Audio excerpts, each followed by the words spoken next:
Hi guys, welcome back to our channel. இன்னைக்கு நம்ம வந்துட்டு நார்மலான ஒயிட் பிரிஞ்சி பண்ண போறோம். சோ ஸ்டவ் ஆன் பண்ணிக்கலாமா?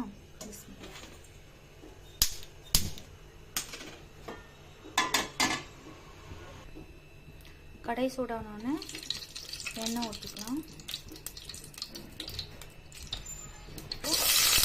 நறுக்கி வச்ச 3 சின்ன வெங்காயம்.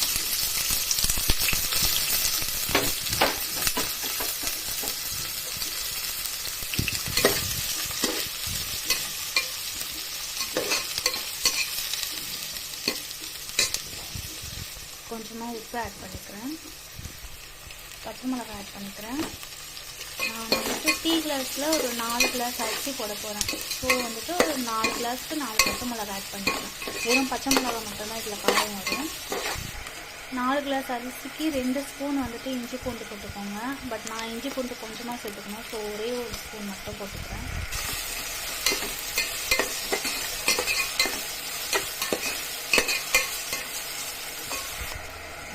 கொத்தமல்லி புதினா ஆட் பண்ணிக்கிறேன் கொஞ்சமாக.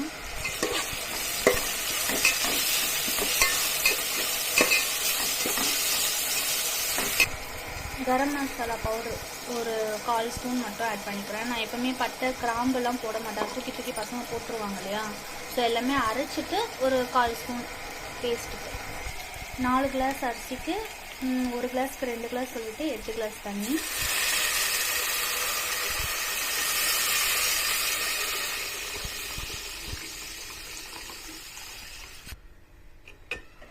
ஒரு கொதி வரட்டும். கொதி வந்தோடனே நம்ம அரிசி ஆட் பண்ணிவிட்டு தம்க்கு விட்டுடலாம். சிம்பிளான ஒயிட் பிரிஞ்சி ரெடி ஆகிடும். இப்போ பாருங்கள், நல்லா கொதி வந்துடுச்சு. கொதி வந்தோடனே நம்ம கழுவி வச்சுருக்க அரிசியை வந்துட்டு இதில் போட்டுடலாம். நான் நார்மலான பச்சரிசி தான் யூஸ் பண்ணுறேன் இன்றைக்கி.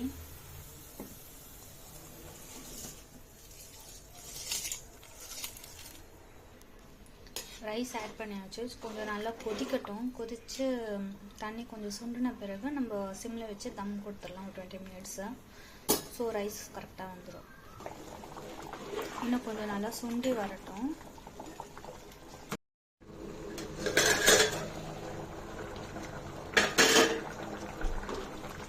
பாருங்கள், கொஞ்சம் கரெக்டான ஸ்டேஜ்க்கு வந்துடுச்சு. இப்போ நம்ம தட்டு மூடி ஒரு 20 மினிட்ஸ் தம் கொடுத்துட்டா கரெக்டாக இருக்கும்.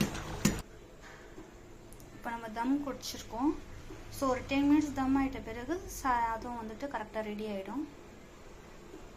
10 நிமிஷம் தம்க்கு அப்புறமா ஓப்பன் பண்ணி பார்க்கலாம் எப்படி இருக்குன்ட்டு.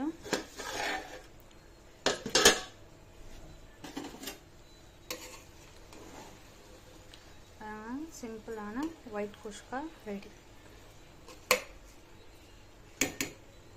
பாய்.